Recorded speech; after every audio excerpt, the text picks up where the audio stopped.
Welcome back to Men Are the Prize, the podcast. It's Harvey, your host. How are you doing? I hope you're feeling well. I hope you are doing well. It is the summer sessions. I missed you guys. I wanted to record. I wanted to get to talk to people who kind of understand our experience. And I think I have a fantastic guest today. Um, Before I get started, I kind of wanted to, I started this podcast because it's an open space for us men. And the only way for this to really work, and the only way for me to ask my guests and anybody who watches or listens to be vulnerable is that I have to be vulnerable also. And if you remember, and if you've been a watcher or listener, you remember the first episode of this podcast is me. And I went through all my questions on myself. So I'm going to be a little vulnerable with you guys now. I am a happily married man. You know that, wife, 4 kids, and all that. And marriages are great. They aren't perfect. And one thing that I know, the one thing that I feel like I'm kind of missing in life is affirmations, getting affirmations. I don't know if that's a love language or something for me, but I like hearing that. I like hearing my wife say, "Wow, good job. You're great to take care of the kids," or "Thank you for doing this," or "I love you. You look good today," stuff like that. And I can say honestly that I don't get that as much as I would like. And obviously, as part of a relationship, we work on that and we get better. And it doesn't mean like the marriage is in peril or anything is happening. It just means it's something that I think I know I need, and we're working on it. So I'm on social media and I see things, and there's a page that I follow, and it's affirmations, of course, because I just talked about that, affirmations for Black men. And it's, I believe Nicole Glass is the creator of the page, and it's just affirmations for us, just positive thoughts for us Black men. And I've seen a few videos. One video in particular I saw that made me happy, that really touched me when I saw it, because a lot of people talk about it, a lot of women say it, and I believe every one of them. But I'm sure for you, maybe it was that day, maybe it was the right words, maybe something, maybe the way the person said it, but it felt different for me. And after watching that video, it's like, I need to find this person. And I was lucky. I reached out. I'm like, I don't know if she's busy. I don't know if she's going to have time to talk to me, but let me see. And luckily, and Dr. Smith, Dr. Ikeranda Smith, is the person I reached out to. And she answered and she said yes to come on Men Are the Prize. Welcome to the podcast. How are you today? I am doing well. Fantastic. So I said that to you before we started recording, that the video that you said, it touched me personally. It's like I felt like he was just like right in front of me and he was talking to me. Like, thank you. I needed that. That made my day. Mhm. So thank you. So obviously a shout out to Affirmations for Black Men. That's on Instagram. Yes, If you want to feel good, if it's a tough day and maybe you need something quick, it's a page for affirmations, but it's from the people that, as I know as a Black man, I can say that it is from the people that we appreciate the most, and it's our Black women. So, yes, so thank you for doing what you do. Thank you to that page, and welcome to yes. the podcast. So, Thank you so much for having me. oh, no problem. This is going to be excellent. Um, if you are new to this podcast, you picked a great episode to listen to and start with, because we're going to have a great conversation. If you don't know, this space is for men to be open, vulnerable, emotional. I want men to hear other men. In most cases, men are my guests, but I want men to hear other men being open, vulnerable, and emotional. And not only hear it, but understand that it's okay and that it's something you should be and you should be comfortable being. So if you hear other men talking like that, then it's okay. I would hope that you would think it's okay for you to do the same. So talk about it. And like I said at the beginning, I can't expect you to hear something like that and to do it if the host isn't doing it. So that's what I do. So there's nothing I won't talk about. I started this podcast talking about the fact that when I was 18, I tried to kill myself. I was in such a low point, but I'm in a better place. And now I can help other men. And now I come from that low experience to a high where I'm a family man, I'm a married man, I think I'm pretty content. I'm happy. And my mental health is in a good place. Ups and downs, but that's to be expected. And that's why this page is here.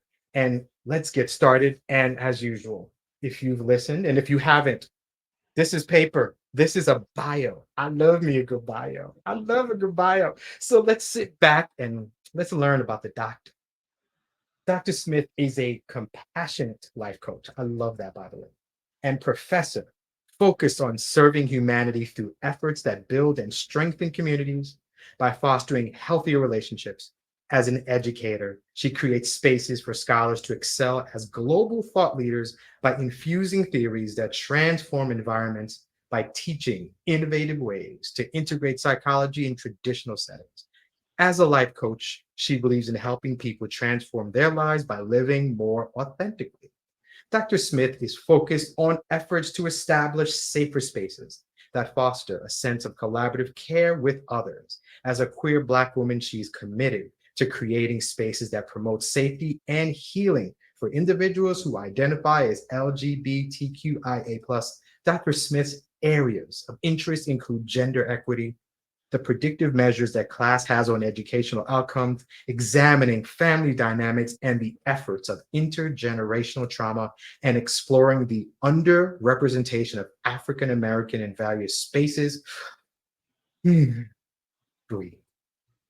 Her most recent projects, there's so much of this, I love it, involve creating models that deconstruct barriers caused by trauma that interfere with us loving courageously, parenting consciously, and enhancing the morale of organizations of our personal and professional relationships. Dr. Smith holds a doctorate in psychology with a concentration in teaching from Walden University. She also obtained her master's degree in psychology from Walden University and her bachelor's in business management from National Louis University.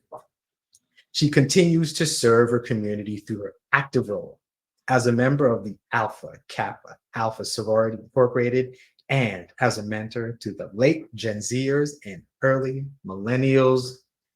So much accomplished with so much more to do. Dr. Ike, I purposely read these live. A lot of podcasts will record that separately. I read it because since the majority of my guests are men and we don't hear our accomplishments, I like reading it to the men. I like a man to hear that. Look what you've done. And it's only the beginning. This is just day one of like years of accomplishments to come. But I'm going to ask you, Doctor, what is it like to hear all that you've accomplished so far? What's it like to hear the good that you've done? When I hear the good that I've done, it reminds me that I am the vessel, and I never want to forget the giver of the vessel. So when I hear it, I am reminded of to whom much is given, much is required. Well said. Well said. Okay. Again, if this is the first time for you, the name of the podcast, excuse me, are Men of the Prize. I took the word prize because I like the word.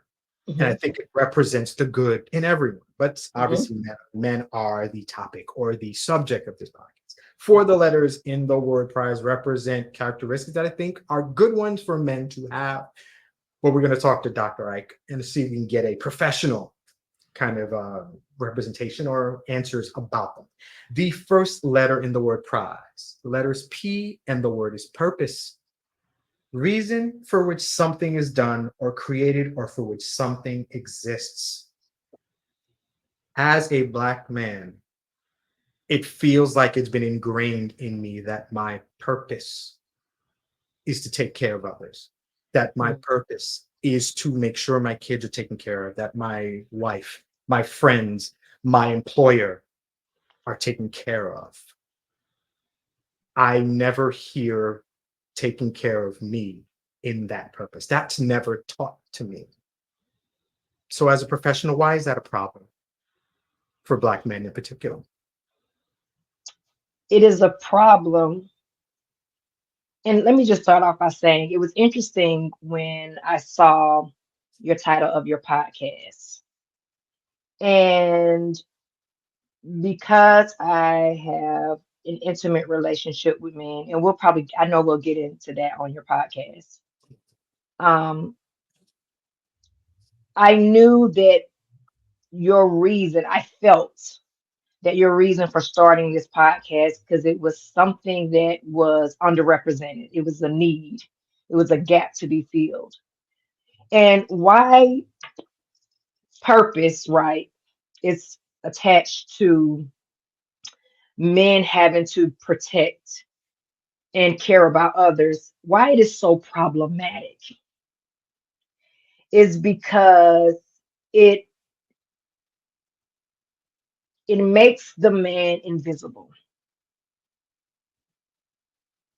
It leaves no room for him to exist. The mere fact that one human being is tasked with the weight and the burden of having to protect everyone sets him up to fail. It's a problem. It it ceases to make you, it almost makes you otherworldly. You're supposed to be immortal. And it takes away your humanity. And so to me, off the rip, that is one of the number one problems of why Black men in particularly are sometimes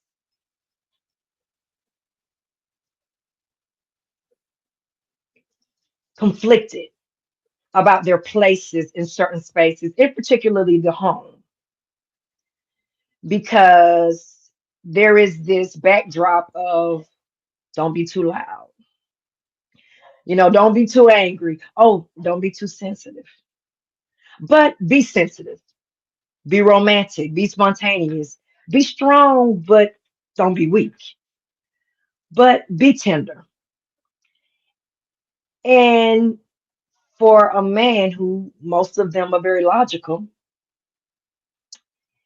it's confusing. That's why you often hear in relationships, right?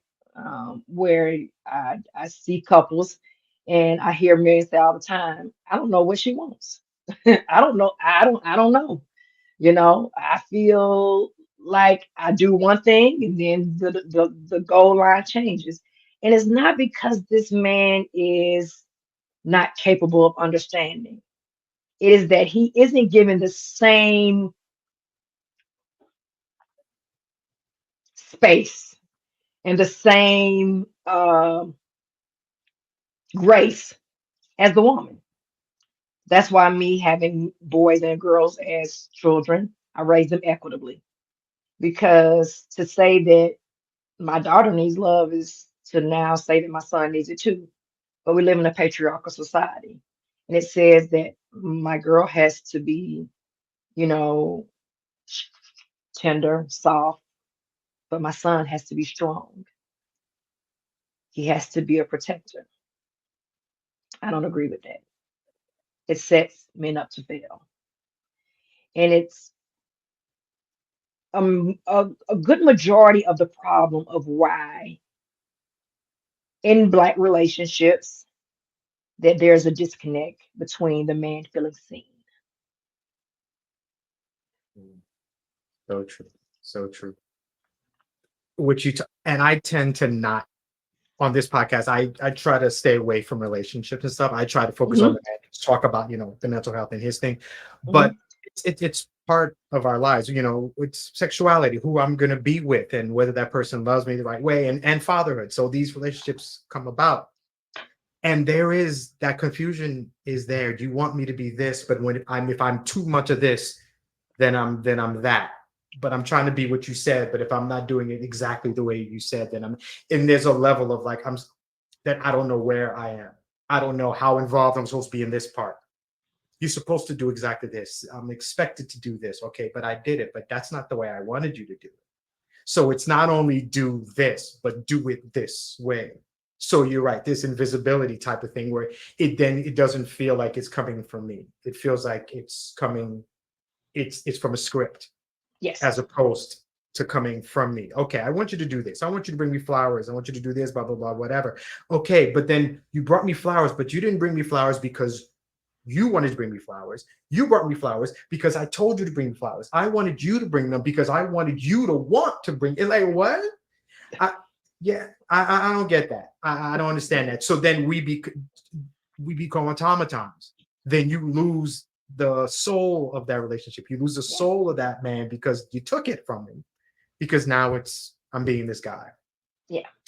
So so confusion, and I'm going to try to see if this segues into. So there's confusion in terms of relationships, but I feel like there's now confusion because now we're in this age of now mental health, which is kind of taboo in our community anyway.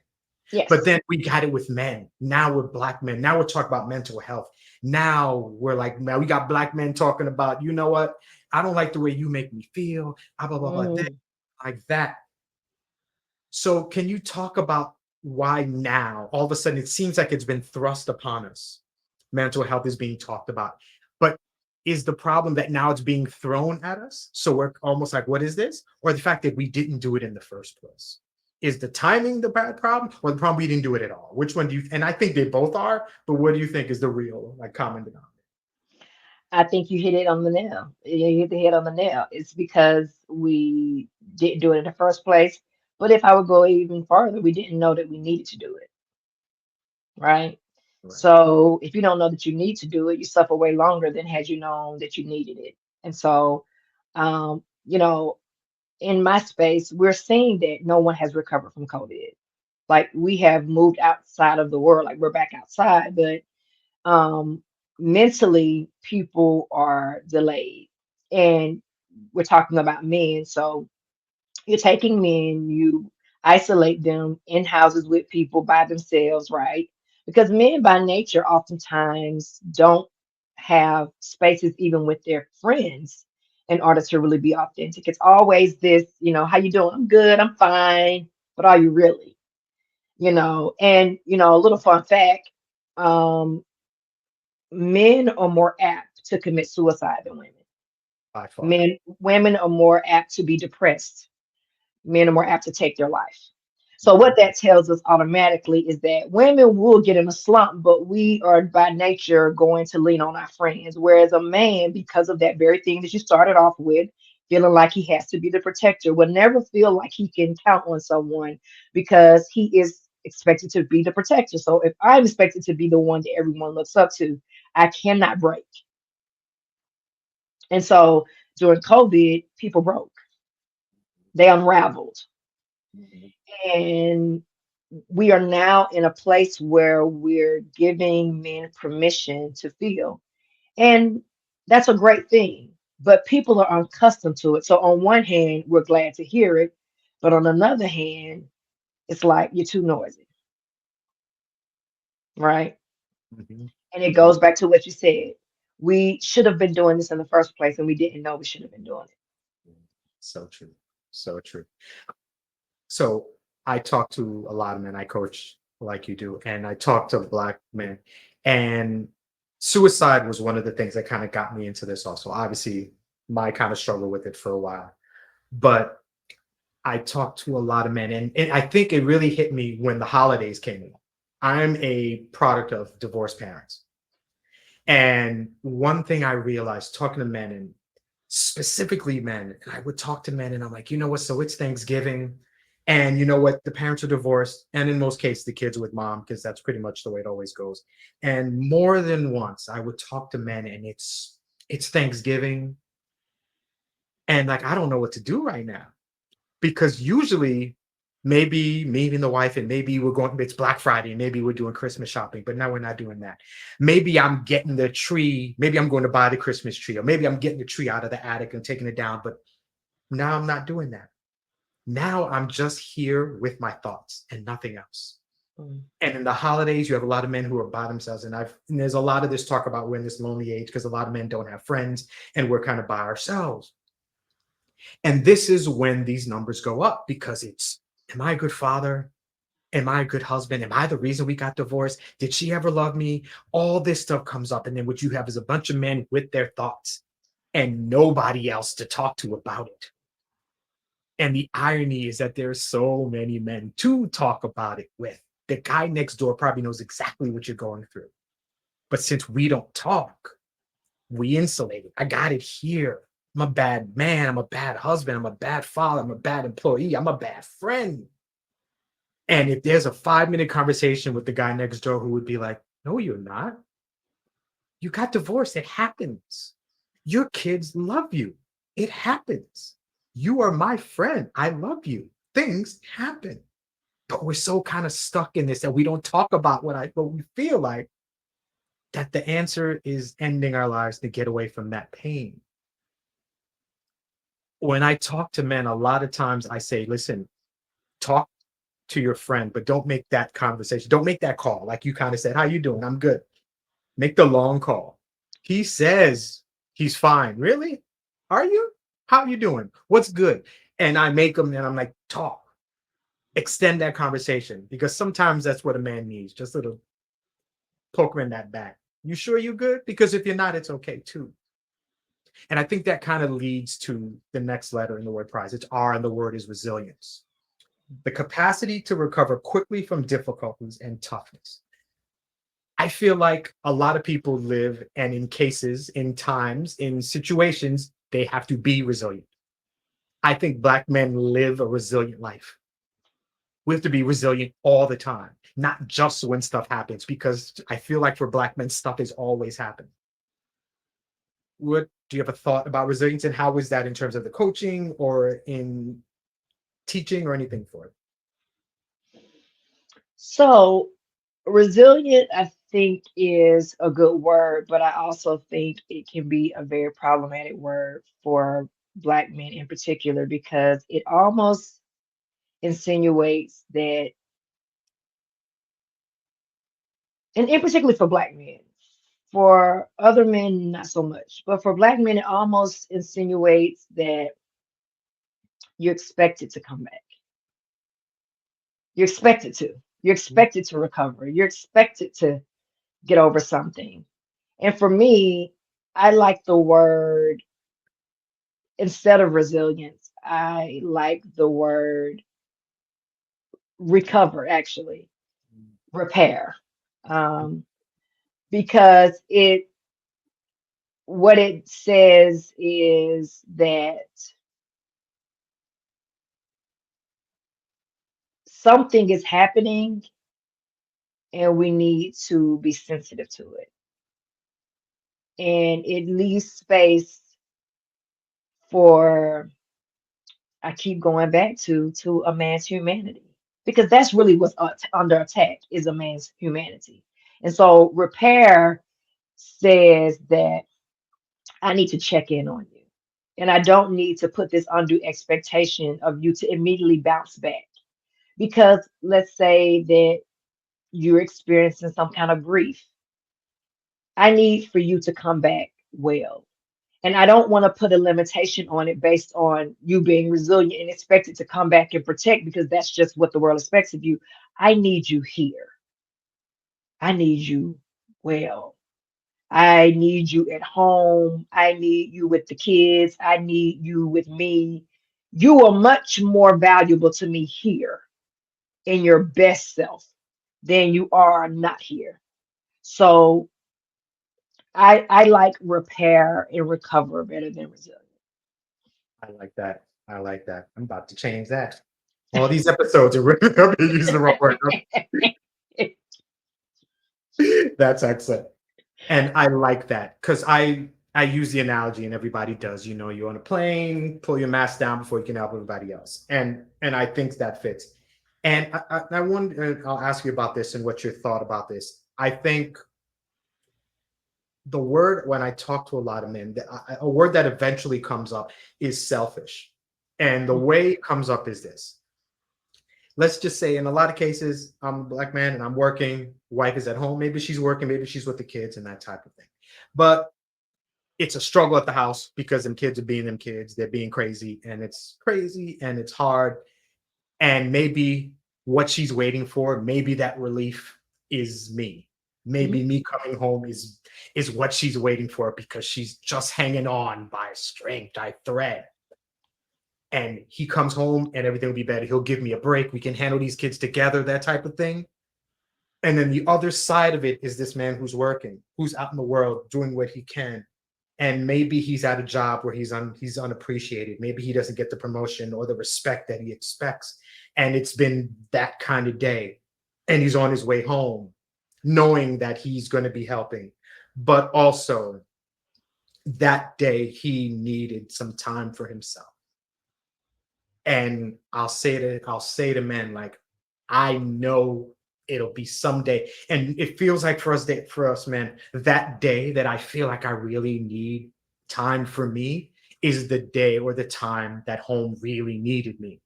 But I can't really do it because I am shot. I am spent. And then that's where selfish comes in. Because I'm like, listen, maybe you got to go home. And sometimes repairing your mental health is inconveniencing somebody for an hour or 2 hours. Babe, I know these kids have been crazy. I'm sure it's a mess. They haven't been listening. If I come in, I'm not helping you right now. If I come in, I might be more the problem. I might be, adding to the problem. I need like an hour to walk around, listen to some music, ball or something. I can't help you right now. I'll be 10%. If you can give me an hour and a half to go do something, when I come back, I'm refreshed, I'm repaired, I have recovered, and I'm ready. And I say that to men. It's like, but she needs me. And it's me taking care of myself that feels selfish. I can't do that. And I'm like, brother, you have to do that. It is incumbent upon you to take care of you. This stuff piles up. It gets worse and worse. That Monday where they didn't listen, it's bad, but you're okay. But that Tuesday where they didn't listen to you and somebody got the job you wanted, and that's worse. But that Wednesday when they brought somebody in from outside and took your job, and it's worse. All that, you bring it home. And not only are you not helping, but you're hindering. You have to take care of you. Can you explain why? And I think I understand it, why selfish may not be the right word, but even if it is, why it's important and why it's necessary to take care of yourself, why that self care is so important. Selfish is absolutely a great word. Even more than selfish, what it is a boundary. Um, Most people have porous or rigid boundaries, which really equates as unhealthy. And it is important to have boundaries because boundaries are just um, a better word for selfish. And that's why it's so important to give people the space, right? Give men the space to communicate. The world needs to be great listeners. And I say this because men, because they're not accustomed to talking, not because they can't, because they haven't had the space, people have to be patient because sometimes you can ask a man a question and he's literally processing it, but to you, it's like he doesn't have anything to say, and you rush him on, and he doesn't feel courageous enough to say, "Well, hold up a minute, I was gathering my thought," and you show him off. And some men are not, courageous enough to say that, so they just kind of say, "Oh." And so when it comes to needing that moment to gather yourself, it's important for men to create a plan of kindness. And a plan of kindness is where you and your spouse or partner comes together and you work off of a percentage. And the percentage is 100. That's 100 for you and 100 for your partner. And I'm an avid communicator, so I don't believe that you should communicate this percentage at the end of the day when you realize it. I think you should go throughout the day and measure your percentage because you can start off at 100 in the morning, and by midday, you're like, I'm at a smooth 40, right? But if you wait till you get home and your spouse is calling you like, listen, these kids have run me crazy. I need you. But you like had that last meeting at the end of the day. Now you running a 20. And it ain't even because anything bad. It's just that I needed more time today. They kept me in meetings all day. I'm at a smooth 20. That needs to be conveyed. And so now let's say your spouse is at a 40. So combined, y'all let us 60, right? But you got to make it to the end of the day. So now we need a plan of kindness. So what a plan of kindness says is I'm gonna look at you and you're gonna look at me and say, okay, what do you need in order to help me to make it to the end of the day? And I'm gonna ask you the same thing. You may say, you know what? I need about 30 minutes around the block, listening to my music uninterrupted. When I come in, I'm all yours. And you like, you know what? And the other person may say, you know what? I just want to go and get my nails done. You're like, you know what?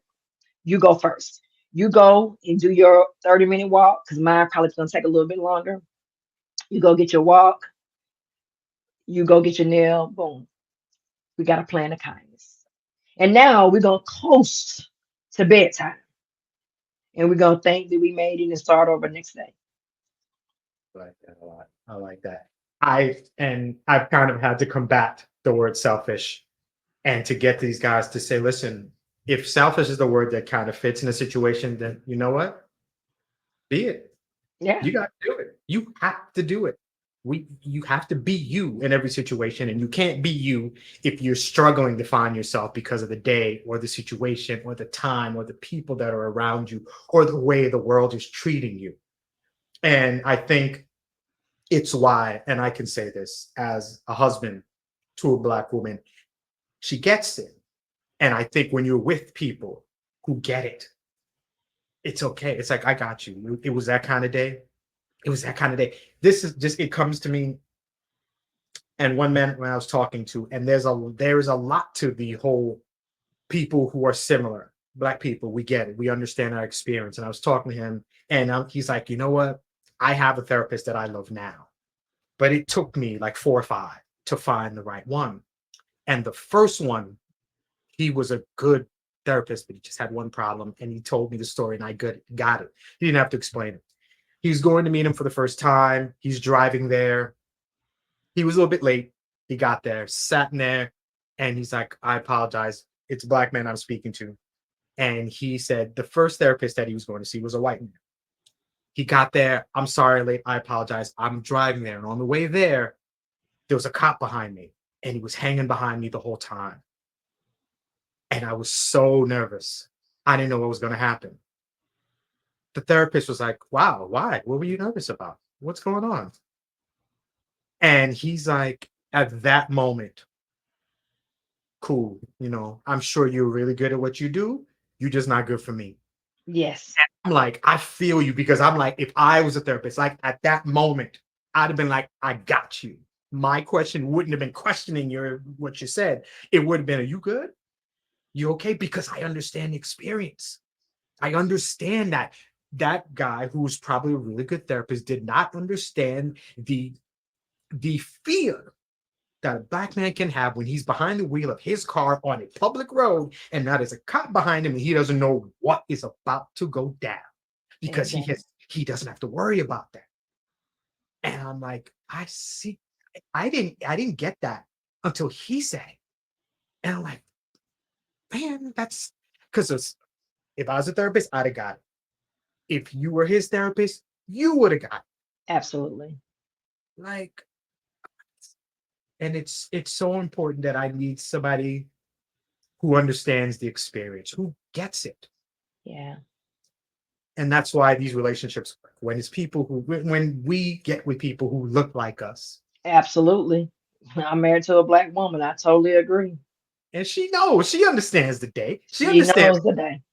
And that's so important. And I say this for Black men because we're just getting to that point of comfort with mental health. We're just getting to the point where we're not embarrassed to telling somebody that I got Yes. this. Yep. So if I'm gonna get there, I should be comfortable with that person. The experience is tough to begin with. When I sit in that office, I should be so comfortable with the person I'm talking to. That person should relate to me. That person should understand me. I got past so much, whether it was the church telling me I don't need a therapist, just go see your deacon, or whether it was your parents saying, you're not crazy, you don't need a therapist. I got to Yes. do all that ish, and now I'm in there, and then I got somebody who don't get me. I guarantee you, I've spoken to 10 to 15 men whose journey stopped for a therapist when something like that happened.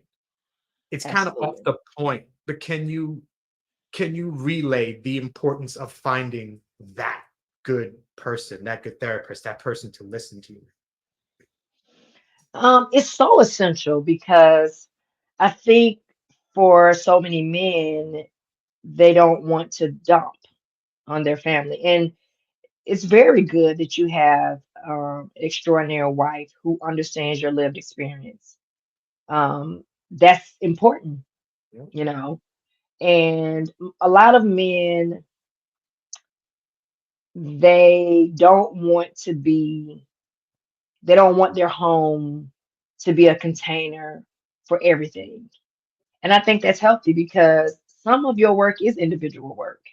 And some things are not just about going and divulging your deepest, darkest secrets to another individual, but sometimes it's I want to be good. I want to be good for the people around me. And how do I approach this situation? How do I do it justice? How do I maintain civility in my home when this is going on in my life?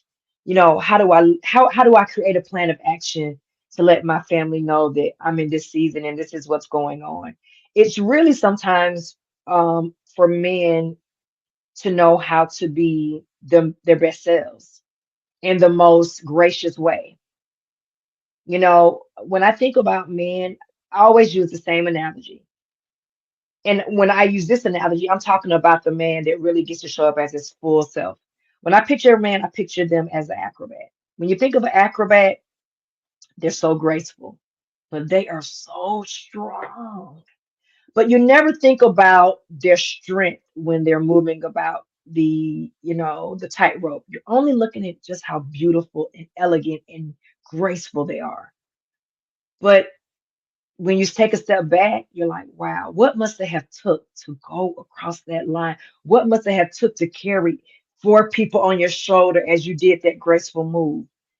It creates this analogy in your head in which you're like, wow, I really have great respect for men. Cool. That's cool. And I love that analogy very much. Acrobat really fits. For me, I think I think of a bodybuilder because I just look at a bodybuilder. Look at he's huge. Look at the chest, the shoulders, and all that. Like, wow, he looks good. But do I look at that guy and think, wow, that was years, months, days, dedication in the gym, in the kitchen, all the stuff that he had to do to look like that. So wow, so what I'm seeing is not the end of the journey, but maybe, the best part of it is like, wow, look where he is now, but I didn't see the road that he had to go through just starting, just every day getting up and working out and making it a habit and sticking with it and being consistent and doing all these things. And that's appreciated. I think we men, we are so appreciative of respect. It's a big thing. It's obviously a big thing for us. And I've heard people say, and even it's, Kendrick, I'd rather you respect me than love me, stuff like that, all things that men say. And I don't know if I entirely agree with that. I kind of want you to love me. I would hope that they're kind of one and the same. I would feel like you love me and respect is in there, but respect is important. But I do want to slip back into what we were talking about in terms of marriage and in terms of time for ourselves, because I'm skipping I.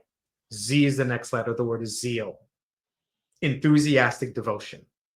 So when I talk about that man who feels selfish when he's doing something for himself, I've when I started, I had men who didn't even have that thing to do for themselves. For me, enthusiastic devotion is, what do you have? What is something for you that you do for you, for nobody else? And we do a lot for our family, wife, kids, friends. But what's the thing you enjoy to do just for you? And you know how many men didn't have that? Didn't have something, didn't have that thing. I just do this for me. What do you do just for you? And then selfish came back. It feels selfish to have something that is just mine, that is just for me, that just I use to take care of me. Like selfish has become kind of a word that I don't take as a negative one, almost a necessary one.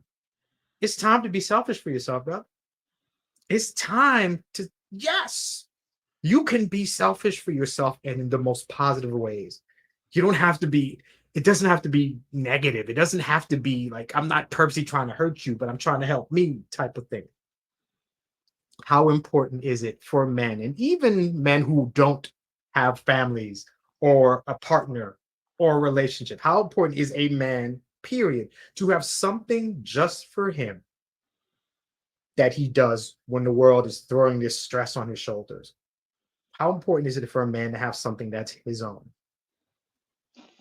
It's so interesting that you asked that question because it leads me to have to deconstruct it to tell you why. So, a mother is very important to the life of children. A mother is just as important to women as they are men. But when you look at most family dynamics of Black families, often boys are ignored. Take the boy that's quiet in his room, has the temperament of he doesn't feel like he can ask for what he wants. He wants to be seen. He wants to be called out. He wants to be acknowledged. He wants to say, "Hey, how you doing? You quiet? What's going on?" And that kid grows up to be the man that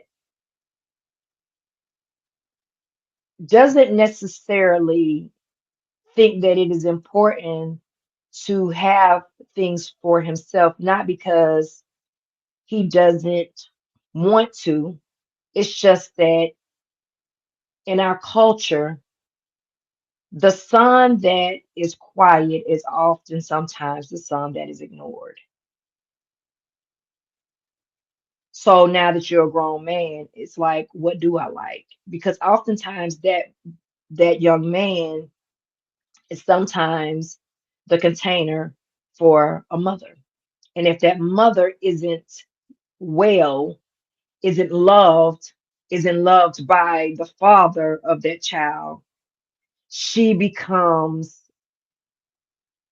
not the best container for that young man.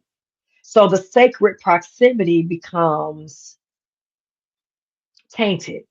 So now he becomes a man who often feels guilty for trying to find something that he likes because he didn't have the space for someone to acknowledge him. Acknowledgement is very important to the young man who isn't the young man that speaks up, and because there's two types of kids. There's one that wants you to acknowledge them, and there's one that is like, you're not gonna not acknowledge me. But the world is comprised, believe it or not, oftentimes of the one that was quiet. He wanted to be called upon. He wanted to be pulled in. He wanted to be noticed. And so now when you become a man and you need something of your own, you almost feel guilty because no one ever gave you permission to have something of your own because you were tasked to have to take care of your mom and your sister and do these other little things. So he never got the time to see what is it that I like. Because sometimes the quiet, son is the one that becomes responsible for everybody. So then you are indoctrinated to put everything that you could possibly think that you could possibly want out of your mind. So when I meet men, it's like, well, what do you like to do? It's like a big question mark. It's like, I don't know. No one's never asked me that. No one never has given me permission to even explore that. And so the reason why that is so important because a happy man, they have these little cliches, happy wife is a happy life. But I would go as far as to say that a man that is seen, a man that is seen is a man that will move mountains. He'll do anything for anyone, just if he's seen. Now, if you go above that, now this man, he getting ready to be president. But on the very basic level, if you see him, and say, you know what, I noticed that you like video games. Hey, have you thought about, this new video game coming out? Would you like it? I'll get it for you. That one thing will fill up that man's heart so much. Such a simple thing, but it's like, wow, you saw me. You saw me for me. I didn't have to act out. I didn't have to like lead the witness. You saw me just for who I was. And so, why it is so important to have that enthusiastic and devotion and zeal is because so many men were rewarded for being invisible. So on point there, Doc. Well said. Well said. When I talk to men, there's a lot of things we talk about: sexuality, masculinity. What exactly does it mean to be a man? Like, what is that? The definition. I'm 49. So I was born in 74. And I think it's safe to say that what it meant to be a man in 74, it's not the same thing now. Not at Mm-mm. all. Like 74, it was like it was disco in 74. Now it's hip hop and Yep. stuff. But now the difference Yeah. is the chasm of difference of being a man. One other thing I feel like is that this idea of how to take care of men, and for me, and tell me what you think. As a father, I feel like the two hardest people for me to take care of. One is me, because I'm still trying to figure out how to take care of me, but I don't spend enough time taking care of me. I'm taking care of everybody else. But because I don't really know how to take care of me, and I'm getting there, and I help men and we talk about it, and with every man that I talk to, I get better because I learned a little bit from every man. But that works its way down. I'm the hardest to take care of, but number two is my son, because I'm not sure what I'm supposed to do for me. How exactly am I supposed to tell or take care of him right? I'm raising him, but I could probably do a better job if I was doing a better job, I guess, raising me. So, being the struggle that we men have not only is for ourselves, but then we pass it down. And not to say that we black men aren't good fathers, but we could be so much better fathers, because if I knew me, then I could extend that to my son. Can you talk about that? What do you see? In terms of men, we struggle with us, but what do you think about the struggle with dealing with our sons? What do you see with that? It's so funny you say that. I have two sons. I have an older son. I have a son by virtue of a blended family. But I have an older son and a younger son, and I have a third son by blended family. And all my boys are sensitive. And it's funny, right before I got on this call, my son, he's 16, he's 15, he'll be 16 November, 6 feet taller than me. I'm short, I'm like 5'3", but he's so tender. And he's outside, he's doing something in the yard, and he looks at me because I'm an observer of men. I'm an observer of men. Anytime I'm around men, I'm quiet and I'm observant. And he was out in the yard, and I walked up on him. I startled him. He scared me. And I looked up at him because he's taller than me. And I said, "What you doing?" And he was just telling me. And he said, "I got my drone." He said, "I want to show you how it works." I said, "All right, I got a call in a couple of minutes." I said, "Go get it." So he goes get it, and he's showing me how to do it. And I don't know how to do it. He was trying to let me do it, and I was getting ready to take the drone and fly over the fence. I was like, "Uh-oh." He was like, "I'm gonna have to teach you." But in that moment, he was seen, and I knew it. It was a small thing. It wasn't grand. But in that moment, I made him stop what he was doing, and he immediately asked me a simple question. And I know my son well enough because, like I said, Harvey, I observe men because they're not as loud as women. Like women, you can tell what's wrong with us. I mean, even when you can't tell, you can, figure it out. But with men, they're mysterious. And so I'm always reading in between the lines. And my advice to you is that you have to be curious about Harvey. You have to be curious. You have to look at your beard and say, do I want to keep growing it? Do we like it? You know, Let me look at these ears. Look at my ears. Let me look at my hands. Do I need to cut my nails? Do I want to go get a manicure? Like I'm being facetious, but I'm being so serious. You have to be curious about Harvey. He has to be your first um thing that you find so fascinating.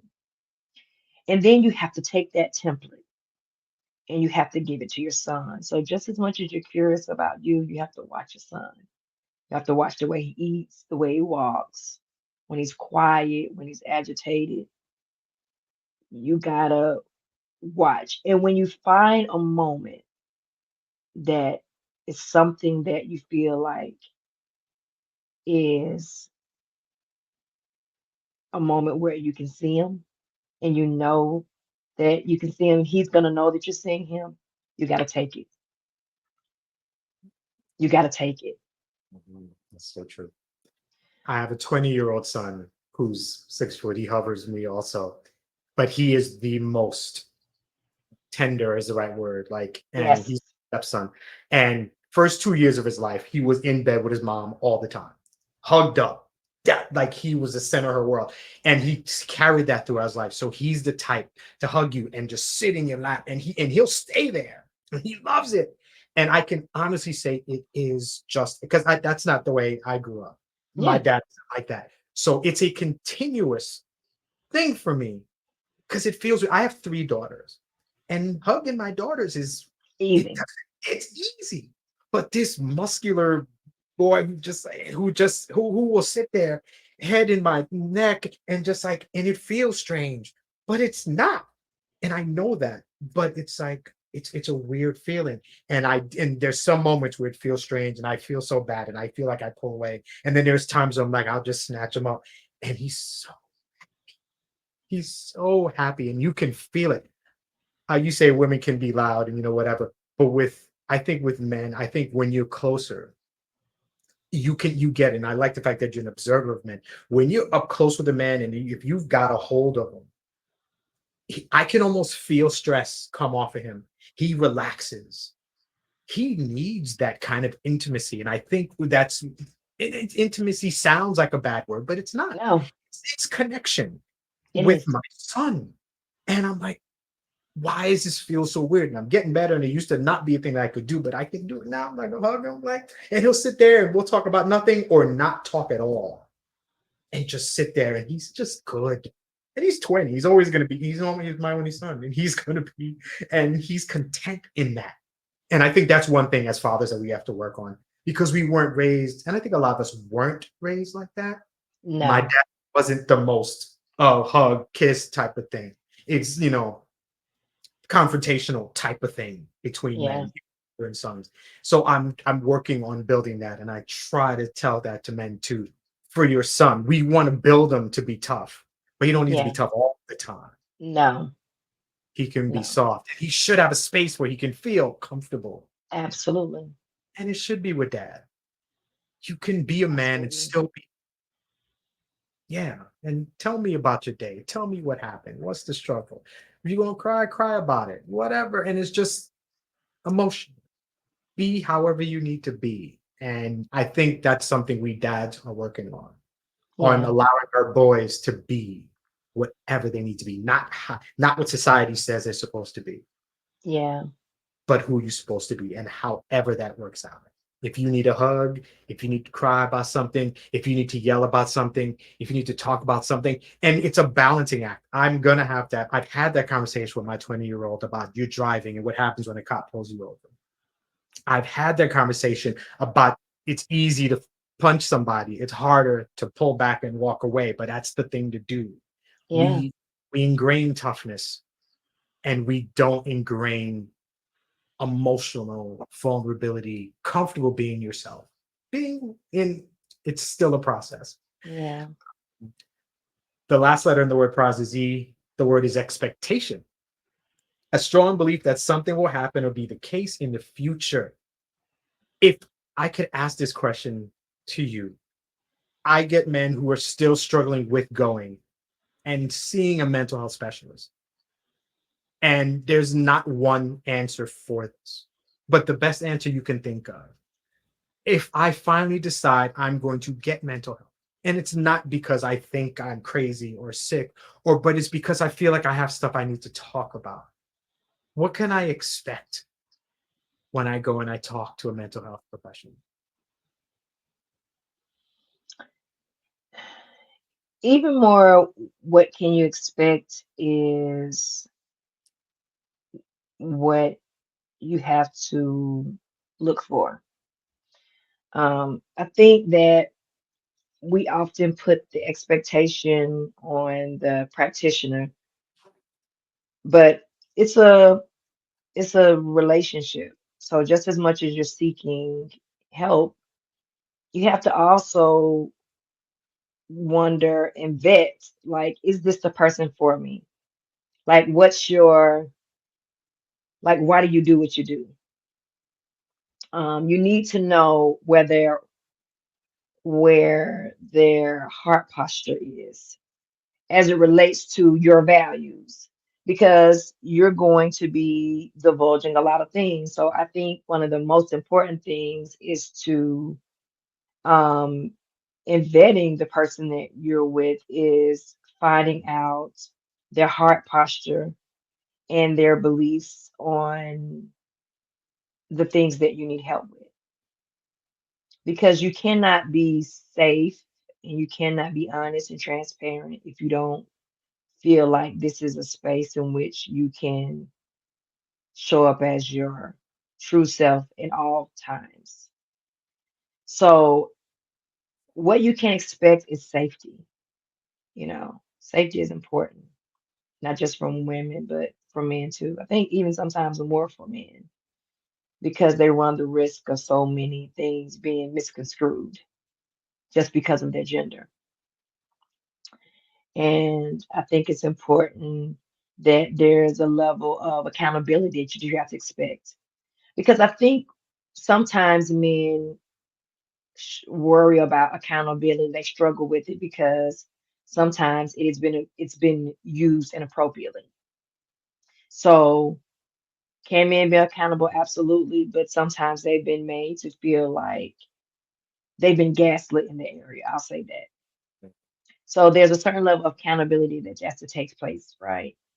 But even more than that, more than accountability, there's a transformation that happens because what you want is to go from feeling like y- you know you don't know what to do or know what to say, but now you have tools.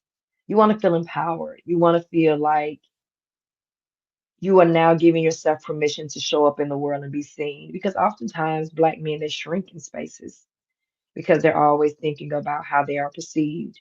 But what you should expect when you start working on yourself is the ability to be able to show up in spaces and know that you matter and that you're worthy. Wonderful. Wonderful. The middle letter in the word prize is I, and I save that for the man that I'm speaking to in all cases. I won't use that in this case because we're talking about men in general. And I love that kind of conversation. I wanted to ask, what is left for men? Better question. I'm a man and I'm struggling with life in general because I don't know who I'm supposed to be. I don't know what I'm supposed to do. To a degree, I feel like I'm under attack. At times, it feels like I'm trying to be who I'm told I'm supposed to be, but when I am doing it, then I'm doing it wrong, that type of thing. And I feel like social media has a lot to do with this. Social media is a good space, but it also has a lot of negativity too. There's a lot there's not that can be good, but with that good comes feels like more bad. What would you say to a man who kind of is not, it may be conflicted with all the messages that he's getting? What do you say to a man who is, I'm confused about the kind of man that I am and what kind of man I'm supposed to be to maybe and have a relationship? How do I navigate with all the stuff that's being thrown at me? The first thing is that we have to get men out of the binary, and particularly black men. They don't have the luxury to be out of the binary. They're expected to show up very differently than white men. And I say this because when I think about white men versus black men, I see so many stark differences that they are have the luxury to do in their everyday life and not be looked at or deemed at as less than or incompetent or lazy. I mean, take for example, white men have been stay-at-home fathers for years, never questioned it, never came up on the docket. A black man staying home with his family doing the same thing, doing a great job at it. It's like, yo, bro, what's up? So, and that's just an example. And so when I say that that man who is trying to figure out how to fit in a world where he typically is not, he doesn't belong, that man has to get out of the binary. He has to define things for himself. And sometimes that's hard because the world is expected certain things of you. But in order for that man to be better than his father, to make himself proud, and to be what he needs to be for today's family, he has to begin to think outside of the binary. He has to be able to hug his son, maybe even kiss him on the cheek. He has to be able to feel like maybe I can go to the nail shop with my daughter. Maybe I can polish my nails. That doesn't mean anything. Maybe I can do that too to have this bond that me and my daughter have. It means thinking outside of the box. It means throwing away what it means for him to be a man and redefining and reimagining what does it mean to be the best version of himself, whatever that is. I like that. If I take that as you talking to me, and I feel like it's stop trying to be the man and start trying to be Harvey That's it. and all that other stuff. That's just noise.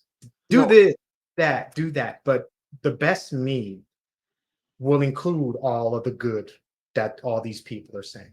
The best, Absolutely. the best. Harvey is loving, um, takes accountability for his mistakes, and for whether it's being a father or a husband or whatever.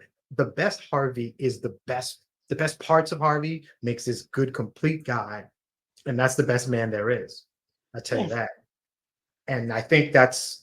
I feel like that's the best way to kind of put this to bed. This was a fantastic conversation, Doctor. Where can people find you to hear your wonderful words? Where can people find you?